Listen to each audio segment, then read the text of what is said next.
Assalamualaikum warahmatullahi wabarakatuh. Halo teman-teman semua yang di rumah.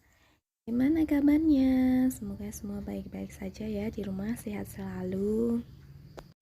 Kali ini kita akan belajar tentang tematik muatan pembelajaran IPS. Subtema 2 yaitu mengidentifikasi faktor-faktor penting penyebab penjajahan bangsa Indonesia dan upaya bangsa Indonesia dalam mempertahankan kedaulatannya. Nah, nanti kita akan beberapa poin-poin ya, yaitu poin yang pertama yaitu peristiwa proklamasi.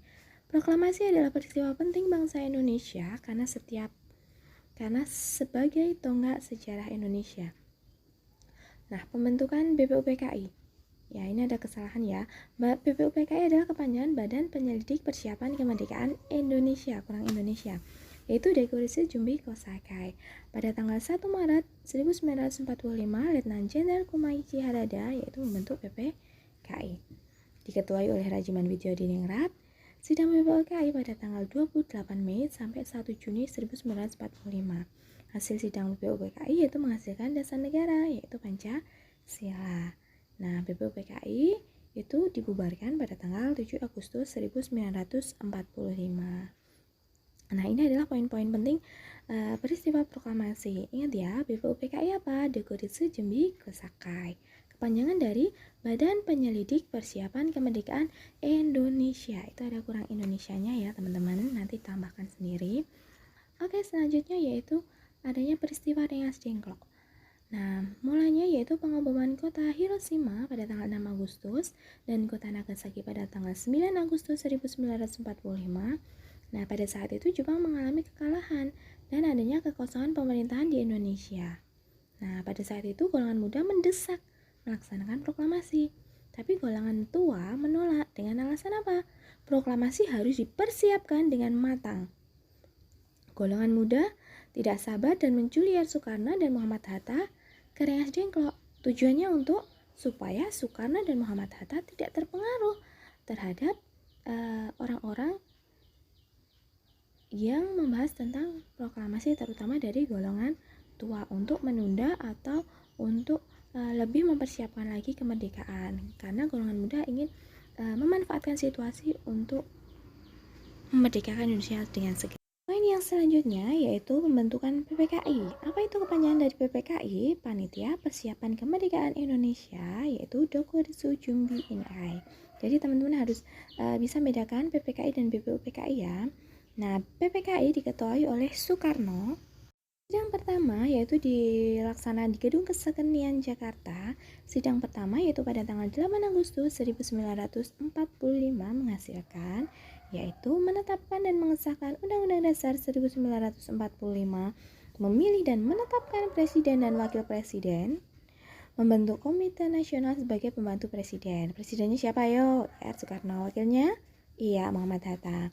Nah, sekarang ada sidang yang kedua yaitu pada tanggal 19 Agustus 1945 menghasilkan apa? Menetapkan 12 kementerian, pembagian wilayah menjadi 8 provinsi. Ayo diingat, 8 provinsi ada Jawa Barat, Jawa Tengah, Jawa Timur, Sumatera, Kalimantan, Sulawesi, Maluku, dan Sunda Kecil.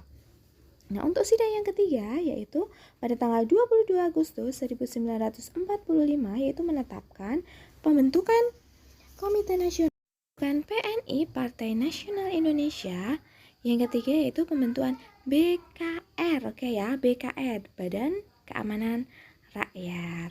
Nah, perlu teman-teman yang harus garis bawahi, yang bisa digaris bawahi teman-teman hafalkan ya.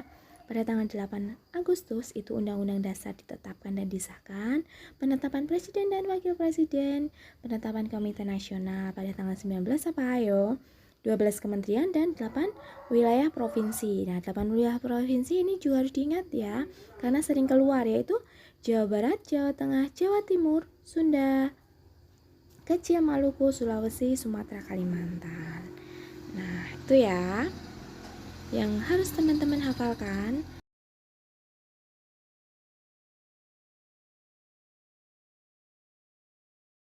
Oke, kita masuk di perumusan naskah proklamasi. Nah, teks proklamasi itu dirumuskan di Rumah Laksamana Maida, di mana Rumah Laksamana Maida diperkirakan adalah tempat yang aman untuk perumusan naskah proklamasi. Teks proklamasi disusun oleh I.R. Soekarno, Muhammad Hatta, dan Ahmad Subarjo. Nah, setelah beberapa kali revisi, selanjutnya teks proklamasi diketik oleh Sayuti Malay. Nah, teks proklamasi ditandatangani oleh I.R. Soekarno dan Muhammad Hatta atas nama bangsa Indonesia. Selanjutnya kita akan membahas tentang pembacaan teks proklamasi. Pembacaan teks proklamasi itu dilaksanakan di rumah Insinyur Soekarno, yaitu di Jalan Pegangsaan Timur nomor 56 Jakarta. Teks proklamasi dibacakan oleh Insinyur Soekarno didampingi oleh Muhammad Hatta, tepatnya pada tanggal 17 Agustus pukul 10 WIB. Biasanya setiap tanggal 17 Agustus jam 10 itu diperingati dengan detik-detik proklamasi.